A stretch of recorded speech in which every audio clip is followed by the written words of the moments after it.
ప్రభువైన యేసుక్రీస్తు నామంలో అందరికీ వందనాలు. ఈ 40 డేస్ ప్రేయర్ ఫెలోషిప్లో 27వ రోజు మన యొక్క వాక్యాంశముగా అపోస్తుడైన యాకోబుని గురించి మనం ధ్యానించుకుందాం. జేమ్స్ లేదా యాకోబు. ఏమండి, ఈ యాకోబు అనే పేరు హెబ్రీ భాషకు సంబంధించిందండి. హెబ్రీ పదమైన యాకోవ్, YAAKOV, యాకోవ్ అనే పదం నుండి ఈ యాకోబు అనే పదం వచ్చింది. దీని యొక్క అర్థము సప్లాంటర్, అంటే మరొకని స్థానంలో వచ్చిన వ్యక్తి అనే అర్థం అండి. ఏమండి, బైబిల్లో మనం జాగ్రత్తగా చూసినట్లయితే మనకి చాలామంది యాకోబులు కనిపిస్తారు. ఉదాహరణకి ఓల్డ్ టెస్టిమెంట్లో ఈ యొక్క ఇస్సాకు కుమారులలో ఒకడు యాకోబు. అంటే ఇస్సాకుకు పుట్టినటువంటి ఇద్దరు కుమారులు ఏసావు మరియు యాకోబులు, వీరిలో ఒకరు యాకోబు అండి. ఈయన్నే దేవుడు ఇజ్రాయేలు అని పిలిచాడు. ఈయన ఓల్డ్ టెస్టిమెంట్లో ఉన్నటువంటి యాకోబు. క్రొత్త నిబంధన గ్రంథంలో కూడా చాలామంది యాకోబులు ఉన్నారు. వారెవరంటే మొదటిగా జెబెదయి కుమారుడైన యాకోబు. ఈయన్ని గురించి మత్తయి సువార్త 4వ అధ్యాయము 21-22లో రాయబడిందండి. సో ఇంకొక యాకోబు ఎవరండి అని అంటే అల్ఫయి కుమారుడైన యాకోబు. ఈ అల్ఫయి కుమారుడైన యాకోబు కూడా 12 డిసైపుల్స్లో ఒకరండి. ఈయన్ని గురించి మత్తయి సువార్త 10వ అధ్యాయము 2-4 మనం చూడగలుగుతామండి. సో ఈయన మరొక యాకోబు. ఇంకొక యాకోబు కూడా ఉన్నారు. ఆయన ఎవరు అంటే మరియ కుమారుడైన యాకోబు, అంటే half brother of Jesus Christ. మత్తయి సువార్త 13వ అధ్యాయము 55వ వచనంలో ఈయన మనం చూస్తామండి. మత్తయి సువార్త 13వ అధ్యాయము 55వ వచనం. ఇతడు వడ్లవాని కుమారుడు కాడా? ఇతని తల్లి పేరు మరియ కాదా? యాకోబు, యోసేపు, సీమోను, యూదా అనువారు ఇతని సోదరులు కారా? ఈ మాట యేసు ప్రభువుని గురించి చెబుతూ, ఈయన వడ్లవాడు కాదా? ఈయన తల్లి పేరు మరియ కాదా? ఈయన బ్రదర్స్ పేరు యాకోబు, యోసేపు, యూదా, వీళ్ళు కాదా అని చెప్పి ఇక్కడ రాయబడ్డ మనం చూస్తున్నామండి. ఈయన మరొక యాకోబు. ఇంకొక యాకోబు కూడా ఉన్నారు. ఆయన ఎవరు అని అంటే యోసేపు తండ్రి అయిన యాకోబు. యోసేపు తండ్రి అంటే మళ్ళీ ఓల్డ్ టెస్టిమెంట్ కాదండి, న్యూ టెస్టిమెంట్లోనే యేసుక్రీస్తు ప్రభు యొక్క తండ్రి అయినటువంటి యోసేపు తండ్రి అయిన యాకోబు. ఈయన మత్తయి సువార్త 1వ అధ్యాయము 16వ వచనంలో ఈ మాట రాయబడిందండి. మత్తయి సువార్త 1వ అధ్యాయము 16వ వచనం. యాకోబు మరియ భర్త అయిన యోసేపును కనెను, ఆమె యందు క్రీస్తు అనబడిన యేసు పుట్టెను. ఈ విధంగా ఓల్డ్ టెస్టిమెంట్లో కానీ న్యూ టెస్టిమెంట్లో కానీ చాలామంది యాకోబులు ఉన్నారు. ఈరోజు మనం ధ్యానించుకోబోయేటువంటి యాకోబు ఎవరండి అని అంటే 12 మంది అపోస్తులలో ఒకడైన జెబెదయి కుమారుడైన యాకోబుని గురించి ఈరోజు మనం ధ్యానించుకుంటున్నామండి. ఈయన గురించి ప్రాముఖ్యంగా మత్తయి సువార్త 4వ అధ్యాయము 21-22లో రాయబడింది. మత్తయి సువార్త 4వ అధ్యాయము 21 and 22. ఆయన అక్కడ నుండి వెళ్ళి జెబెదయి కుమారుడైన యాకోబు, అతని సహోదరుడైన యోహాను అను మరి ఇద్దరు సహోదరులు తమ తండ్రి అయిన జెబెదయి యొద్ద దోణిలో తమ వలలు బాగు చేసుకునిచుండగా చూచి వారిని పిలిచెను. వెంటనే వారు తమ దోణెను తమ తండ్రిని విడిచిపెట్టి ఆయనను వెంబడించిరి. ఈ విధంగా ఈ జెబెదయి కుమారుడైనటువంటి యాకోబు, అతని సహోదరుడైనటువంటి యోహాను దేవుని పిలుపుని బట్టి సమస్తాన్ని విడిచిపెట్టి యేసుక్రీస్తు ప్రభువుని వారు వెంబడించారండి. ఇలా చాలామంది యాకోబులు మనం చూడగలుగుతాం. ఓకే, సో ఈ యొక్క యాకోబు తండ్రి పేరు ఏంటండి అని అంటే, అపోస్తులైనటువంటి యాకోబు యొక్క తండ్రి పేరు ఏంటండి అని అంటే జెబెదయి. ఈయనకు ఒక బ్రదర్ కూడా ఉన్నారు, ఆయన పేరు యోహాను. మరి ప్రొఫెషనల్గా ఈయన ఏం పని చేస్తూ ఉండేవాడండి? ఈయన వృత్తి ఏంటి అని అంటే తండ్రిలాగే ఈయన కూడా ఒక జాలరీ, అంటే ఒక ఫిషర్ మ్యాన్గా ఈయన ఉన్నాడండి. ఓకే, సో ఇక్కడ కొంతమందికి ఒక సందేహం రావచ్చు. ఏంటంటే, ఏమండి, ఈ యాకోబు అనే పదానికి ఇంగ్లీష్ బైబిల్లో ఓల్డ్ టెస్టిమెంట్లో జాకోబ్ అని ఉంది కదా, మరి క్రొత్త నిబంధన గ్రంథంలో ఇంగ్లీష్ బైబిల్లో జేమ్స్ అని ఎందుకు ఉందండి, జాకోబ్ అని ఎందుకు లేదు అని కొంతమందికి సందేహం రావచ్చండి. వాస్తవంగా మనం జాగ్రత్తగా చూస్తే ఈ యాకోబు అనే పదం దాని ఆరిజిన్ నేమ్ అయిన హెబ్రీ పదమైన యాకోవ్ అనే పదం నుండి వచ్చిందండి. సో కాలక్రమేణా ఈ యొక్క ట్రాన్స్లేషన్ మనం చూస్తే ఇది మొట్టమొదట గ్రీక్ భాషలోకి ట్రాన్స్లేట్ చేయబడింది. సో ఆ గ్రీక్ ట్రాన్స్లేషన్లో దీన్నే యాకోబోయ్ అన్నారు. అంటే IAKBOI యాకోబోయ్ అనే పదంలోనికి వారు ట్రాన్స్లేట్ చేశారండి. ఆ తర్వాత రోమీల భాష అయినటువంటి లాటిన్ భాషలోకి ట్రాన్స్లేట్ చేయబడింది ఒక గ్రంథం. ఆ ట్రాన్స్లేషన్లో ఎకబోస్ అంటే IACOBUS లేదా ఎకమోస్ IACOMUS ఎకమోస్ అనే పదంగా ఇది ట్రాన్స్లేట్ చేయబడిందండి.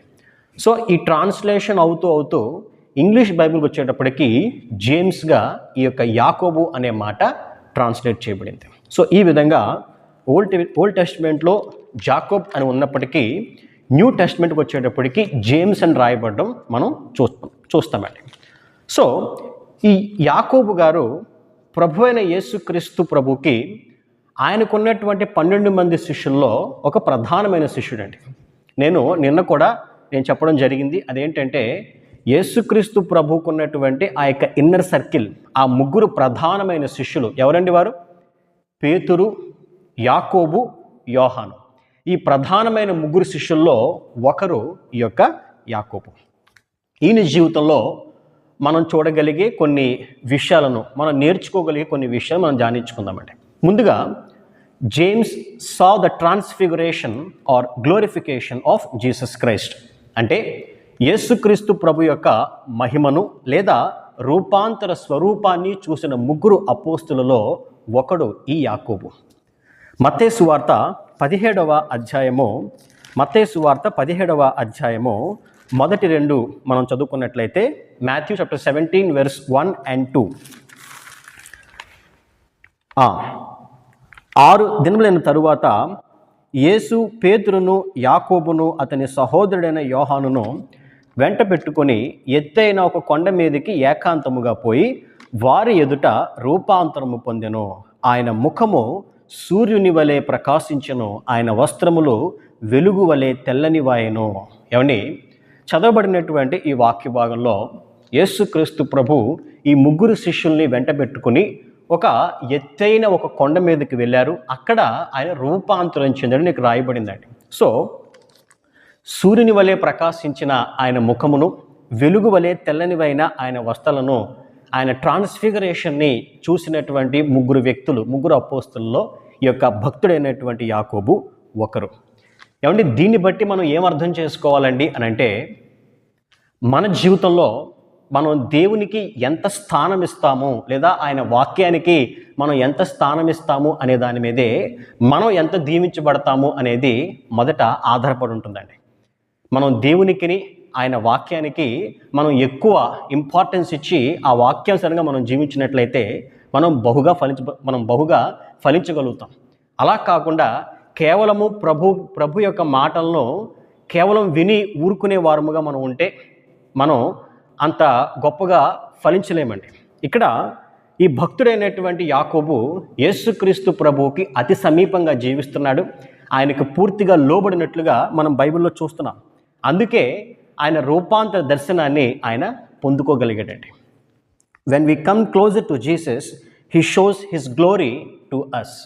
మన జీవితాల్లో మనం కూడా కేవలము వాక్యాన్ని విని విడిచిపెట్టేవారముగా కాక విన్నటువంటి వాక్య ప్రకారం మనం జీవించగలిగితే, నిజంగా మనం నీతిగా జీవించినప్పుడు కొన్ని శ్రమలు, శోధనలు వచ్చినప్పటికీ అదే నీతి కలిగి దేవునికి వాక్యానికి లోబడి మనం జీవించగలిగితే మనం నమ్ముకున్నటువంటి మన దేవుడు ఆయన మహిమను మనకు చూపిస్తాడండి. ఆయన మనకు సమీపంగా వచ్చేస్తాడు.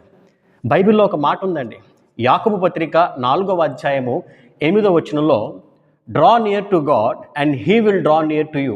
అంటే మీరు దేవుని యొద్దకు రండి, అప్పుడు ఆయన మీ యొద్దకు వచ్చును. ఎప్పుడైతే మనం దేవుని దగ్గరకు వెళ్తామో, దగ్గరకు వెళ్ళడం అంటే ఏంటండి అని అంటే ఆయన ఆజ్ఞలకును, ఆయన కట్టడలకును, ఆయన వాక్యానికి లోబడి ఎప్పుడైతే మనం జీవిస్తామో అప్పుడు మనం ఆయన దగ్గరికి వెళ్ళినట్టేనండి. ఎప్పుడైతే మనం దేవుని దగ్గరకు వెళ్తామో ఆయన మన దగ్గరికి వచ్చేస్తాడు.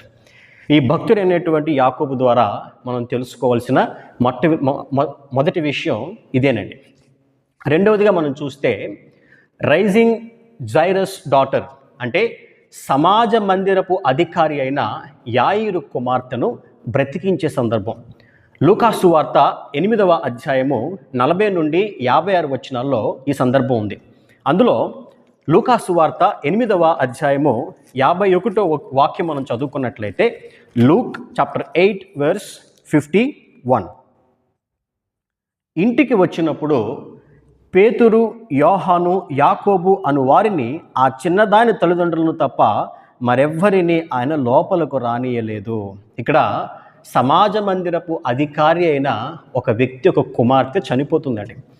అంతకు మునిపే వచ్చి ప్రభుని అడుగుతాడు, అయ్యా నా కుమార్తెను బ్రతికించండి అయ్యా అంటే, ఆయన అడిగే లోపే కుమార్తె చనిపోతుందని చెప్పి సమాచారం వస్తుందండి. అప్పుడు యేసయ్య నువ్వేం భయపడొద్దు అని చెప్పి ఆయనతో పాటు వెళ్తారు. ఈ యొక్క యాయిరు కుమార్తెను బ్రతికించడానికి లోపలికి వెళ్ళే సమయంలో మాత్రం యేసయ్య పేతురు, యాకోబు, యోహాను మాత్రమే ఆయన వెంట తీసుకెళ్తారండి. వారితో పాటు ఆ యొక్క చిన్నదాని యొక్క తల్లిదండ్రులను కూడా ఆయన లోపలికి తీసుకెళ్తారు. మరి ఇక్కడ మాత్రమే కాదండి, బైబిల్ గ్రంథంలో ఈ సువార్తల్లో చాలా చోట్ల ఈ ముగ్గురికి ఆ దేవుడు ఎంతో ఆ యొక్క ఇంపార్టెన్స్ ఇచ్చారు. ఆయన చేసినటువంటి ఆ యొక్క మిరాకిల్స్ ఏవైతే ఉన్నాయో అన్నిట్లోనూ కూడా పేతురు, యాకోబు, యోహాను మ్యాక్సిమం సిచ్యువేషన్స్లో వీరునడం మనం చూస్తామండి. ఏమండి, ఈ యొక్క భక్తుడైనటువంటి యాకోబు యేసయ్య చేసినటువంటి అద్భుత ఆశ్చర్య కార్యాల్లోనూ మిరాకిల్స్లో మాత్రం ఉండడం కాదండి, యేసుక్రీస్తు ప్రభు కొరకు హతసాక్షిగా మారిన మొదటి వ్యక్తి కూడా ఈ యాకోబే. అపోస్తుల కార్యాలు 12వ అధ్యాయము 1 and 2 మనం చదువుకున్నట్లయితే, అపోస్తుల కార్యాలు 12వ అధ్యాయము 1 వచనాలు. దాదాపు అదే కాలమందు రాజైన హేరోదు సంఘపు వారిలో కొందరిని బాధపెట్టుటకు బలాత్కారముగా పట్టుకుని యోహాను సహోదరుడైన యాకోబును ఖడ్గముతో చంపించెను. He became the first martyr to die for our Lord Jesus Christ. అంటే యేసుక్రీస్తు ప్రభు కొరకు హతసాక్షిగా మారిన మొట్టమొదటి వ్యక్తి ఈ యాకోబేనండి.